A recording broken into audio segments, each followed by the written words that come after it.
Assalamualaikum warahmatullahi wabarakatuh. Waalaikumsalam warahmatullahi wabarakatuh. Baiklah, perkenalkan nama saya Rizky Bilistari, bisa dipanggil Kak Rizky. Di sini kakak akan menjelaskan tentang materi Toharoh, pengertian hadas dan najis. Nah, sebelumnya kita berdoa terlebih dahulu supaya pembelajaran kali ini dapat berjalan dengan lancar. Berdoa mulai.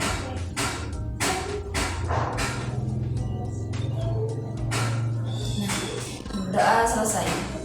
Adek udah tahu belum toharoh itu apa? Belum. Nah, toharoh itu merupakan suatu kajian dalam fikih di mana para ulama ini mendahulukan bab toharoh sebelum bab sholat. Karena apa? Karena sebelum sholat itu kita diwajibkan dalam bersuci. Nah, toharoh inilah yang dimaksud bersuci atau bersih dari najis maupun hadas. Nah, secara bahasa toharoh berasal dari bahasa Arab yang artinya bersih dan suci. Tadi apa artinya? Toharoh bersih dan suci. Nah, toharoh ini menurut Imam Syafi'i yaitu ada dua pengertian. Yang pertama, melakukan sesuatu yang membolehkan seseorang untuk melaksanakan ibadah sholat, dan yang kedua, menghilangkan hadas dan najis. Nah, sedangkan menurut Imam Nawawi, pengertian toharoh yaitu mengangkat hadas dan menghilangkan najis dari segi bentuk maupun maknanya. Nah, ketika akan melaksanakan sholat kan kita harus bersuci dulu. Jadi toharoh itu diwajibkan bagi orang yang akan melaksanakan sholat. Oke. Nah, syarat-syaratnya apa aja? Yang pertama itu Islam. Coba ditulis Islam. Terus berakal. Terus balik. Terus berhenti darah dan nifas. Yang kelima masuknya waktu, tidak lupa, tidak tidur, tidak dipaksa, dan ada air atau debu yang suci dan mampu melakukan toharoh sesuai dengan kemampuan. Udah ditulis ya, ada 10 pokoknya. Oke. Nah, macam-macam toharoh sendiri itu ada dua, yaitu toharoh hakiki dan toharoh hukmi. Yang toharoh hakiki itu membersihkan diri dari najis, sedangkan toharoh hukmi yaitu membersihkan diri dari hadas. Nah, toharoh kan udah tahu apa itu bersuci kan. Nah, jadi dapat disimpulkan bahwa toharoh itu adalah mensucikan dan membersihkan diri dari hadas maupun najis dengan air, batu maupun debu. Ya. Nah, kan udah tahu toharoh apa. Terus yang selanjutnya itu pengertian dari hadas dan najis. Oke, ditulis dulu. Najis sama hadas sama dengan tuh. Nah, najis sendiri itu merupakan jamak dari al-anjas, yaitu benda yang kotor. Nah, jadi najis itu adalah kotoran yang diwajibkan bagi setiap muslim untuk membersihkan dan mensucikan darinya jika mengenai sesuatu. Nah, ada beberapa najis yang disepakati beberapa mazhab, yaitu ada babi, tulis babi, darah, air kencing, muntah, kotoran manusia, arak, nanah, air madi dan babi, daging bangkai binatang darat yang berdarah mengalir, kemudian daging dan susu binatang yang tidak boleh dimakan, kemudian yang ke-9 bagian anggota yang terputus. Nah, najis itu sendiri kan dibagi menjadi dua, ada najis hakiki dan najis hukmi. Nah, najis hakiki ini adalah benda-benda kotor seperti darah, terus air kencing sama kotoran manusia. Ya, nanah juga termasuk ke najis hakiki. Nah, jadi najis hakiki itu segala kotoran yang menghalangi sahnya sholat. Nah, sedangkan najis hukmi yaitu najis yang terdapat pada beberapa bagian anggota badan yang menghalangi sahnya sholat. Nah, najis hukmi inilah yang menjadi sebutan khusus dari hadas. Itu jadinya. Nah, untuk pembahasan tentang jenis-jenis bersuci dari hadas dan cara bersuci dari najis nanti akan diterangkan oleh Mbak Aziza sama Mas Haidar. Nanti Mbak Aziza sama Mas Haidar akan membuat video pembelajaran melanjutkan materi toharoh ini. Nah, ada yang ditanyakan nggak? Ya paham itu apa? Oh, taharah tadi kan bersuci. Jadi ketika akan melaksanakan sholat, adik harus bersuci dulu. Bersuci dari hadas maupun najis. Seumpama adik itu mau ke masjid, terus tiba-tiba di jalan mukenanya terkena kotoran ayam ya Mbak ya. Itu harus dihilangkan dulu kotorannya supaya adik itu bisa sholat. Itu udah paham kan ya? Nah, sampai sini dulu ya. Jika ada salah kata dari kakak, mohon maafkan. Wassalamualaikum warahmatullahi wabarakatuh.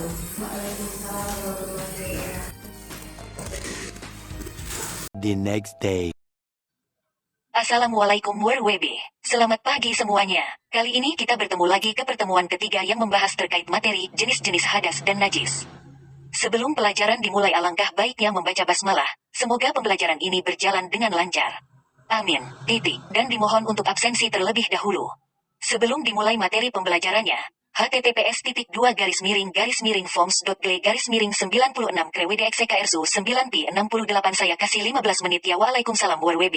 Iya Bu, waalaikumsalam. Baik Bu, waalaikumsalam. Jeh Bu, waalaikumsalam. Baik Bu. 15 minutes later. Ini berikut link materinya, https://drive.google.com/folder view tanda tanya it sama dengan 1 garis bawah x6 jeku 0 fvb 0 ojnisbel 91 notch tanda hubung ich 9 su. Mohon untuk dipelajari dahulu. Enggak Bu, inggih Bu.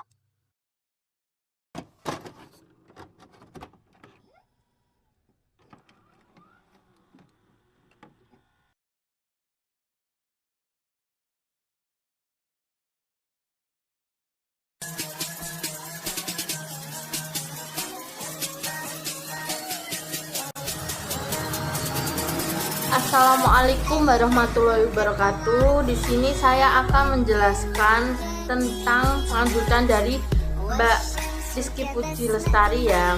Di sini saya akan membahas tentang taharah juga, tapi sebelumnya saya akan pengenalan dulu. Kan katanya kalau nggak kenal maka nggak sayang. Jadi kenalan dulu biar kita saling sayang. Nah, perkenalkan, nama saya Azizah Nur Isania. Saya alamat Kota Kediri. Nomor WhatsApp ada di grup ya. Ini pembahasan kelas 7 semester 1 yang berisi toharoh. Jadi sebelumnya sama Mbak Rizky Puji Lestari sudah dibahas tentang pengertian dan macam-macam najis kan. Sekarang saya akan membahas dari subbab toharoh.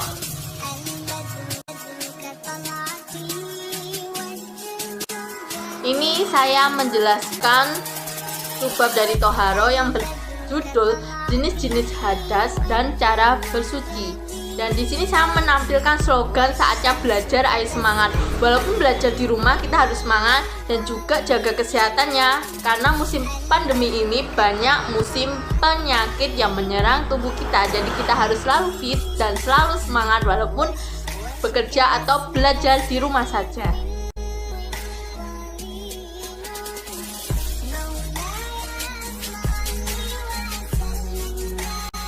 Nah, ini pembahasannya.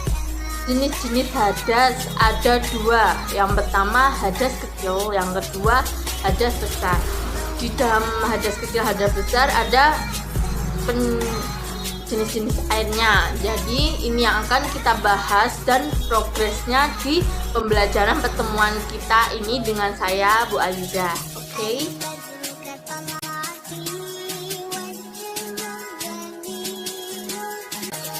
Nah, yang pertama pembahasan tentang hadas kecil.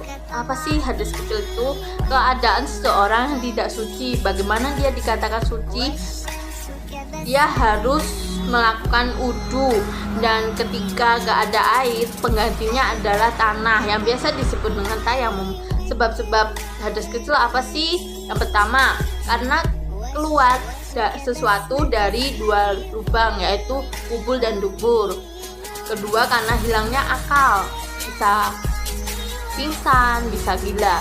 Yang ketiga yaitu persentuhan antara kulit laki-laki dan perempuan yang bukan muhrim, disengaja maupun tidak disengaja. Yang keempat ada menyentuh kemaluan, itu nggak boleh karena di tempat kemaluan kita itu kotor. Jadi ketika kita tidak sengaja atau sengaja menyentuh kemaluan, makanya kita harus berwudu agar kembali suci lagi.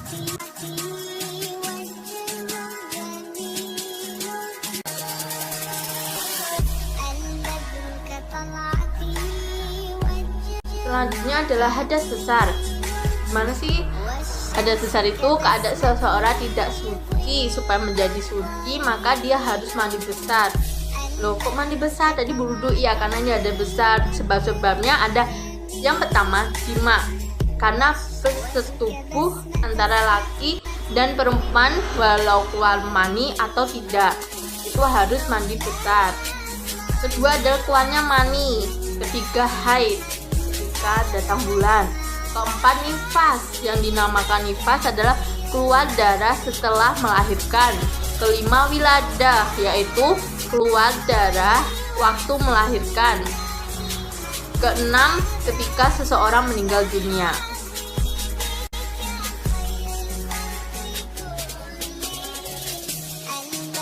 Selanjutnya adalah jenis-jenis air. Ya, jenis-jenis airnya itu ada 5. Yang pertama ada air mutlak atau tohir mutahhir, air suci yang mensucikan. Itu adalah air suci yang tidak terkenal dari benda lain, sifatnya masih suci. Contohnya air laut, air hujan, salju, atau air mata air. Kedua ada air makruh atau air musyamas, yaitu ketika ada sebuah logam terkena sinar matahari. Jadi di air dalam logam itu terkena sinar matahari, jadi dia bersifat air makruh. Kenapa dikatakan makruh? Karena ketika logam terkena matahari kan pasti karatan. Ketika takutnya terkena kulit itu, jadi kulit kita itu iritasi, jadi dinamakan makruh itu. Ketiga adalah air tohir ghairu mutahhir, suci tapi tidak mensucikan. Air ini ada 2 macam. Yang pertama adalah air yang tercampur dengan benda lain yang berubah sifatnya, yaitu warna, bau maupun rasa. Contohnya air kopi, air es, atau teh. Yang kedua adalah air buah-buahan atau dari pohon. Contohnya buah jambu, pisang, itu kan ada airnya. Lah itu contoh dari air buah-buahan yang bersifat tohir ghairu mutahhir. Yang keempat adalah air mustamal, yaitu air yang sedikit kurang dari 2 gila. Yang kelima, air mutanajis atau air najis. Air yang pertama itu suci menjadi terkena najis, jadinya dia tidak wajib digunakan untuk bersuci atau berwudu karena sifatnya sudah najis. Contohnya air yang terkena air liur anjing gitu.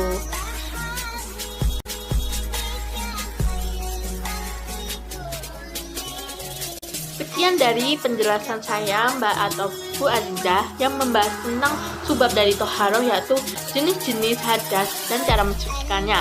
Selanjutnya akan dibahas oleh Mas Qaidar ya, bagaimana cara mensucikannya. Terus dari bab fikih kelas 7 semester 1 ini cukup dari penjelasan saya. Terima kasih. Bila ada kurang atau lebihnya dimohon maafkan ya. Wassalamualaikum warahmatullahi wabarakatuh. Dadah.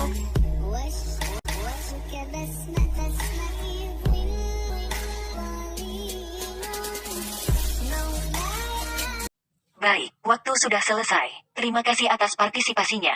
Untuk tugas kelas ini adalah merangkum materi ya. Dari pembelajaran hari ini, titik. Sekian dari saya. Mohon pamit. Wassalamualaikum warahmatullahi wabarakatuh. Waalaikumsalam warahmatullahi wabarakatuh. WB, terima kasih. Waalaikumsalam. Enggak, waalaikumsalam. Warwab. Ya, di sini saya akan melanjutkan presentasi dari Mbak Aziza. Dan terakhir di sini kita akan praktek toharoh. Langsung saja, toharoh itu dibagi menjadi dua, yaitu dari najis hukmiyah dan ainiyah. Jadi kalau hukmiyah itu sudah tinggal rasa, bau dan warnanya. Kalau ainiyah itu masih ada bentuknya. Jadi seperti ini. Sebenarnya sama saja untuk penghilangannya. Jadi yang penting kalau ainiyah dijadikan hukmiyah atau dihilangkan dulu bentuk najisnya. Kotorannya dihilangkan dulu baru nanti itu menjadi najis hukmiyah. Nah, di sini langsung saja. Ini najis mau apa? Ini kita menghilangkannya mudah. Misalkan di sini ada najis. Nah, satu kotak ini hanya perlu disirati air sampai merata. Jadi tidak usah sampai mengalir, tidak perlu sampai mengalir. Kemudian yang kedua itu adalah najis mutawasito. Najis mutawasito ini itu dialiri oleh air, ini penghilangannya. Jadi seperti itu, dialiri oleh air, dibasuh oleh air sampai mengalir. Yang ketiga adalah najis mughalathah, yaitu dengan menggunakan air yang dicampur dengan debu 7 kali basuhan. Ini debunya bisa ditaruh di tengah ataupun dimanapun. Nah, ini seperti itu. Ya, jadi itulah teman-teman penjelasan singkat untuk praktek dari toharoh. Dan lebihnya mohon maaf. Assalamualaikum warahmatullahi wabarakatuh.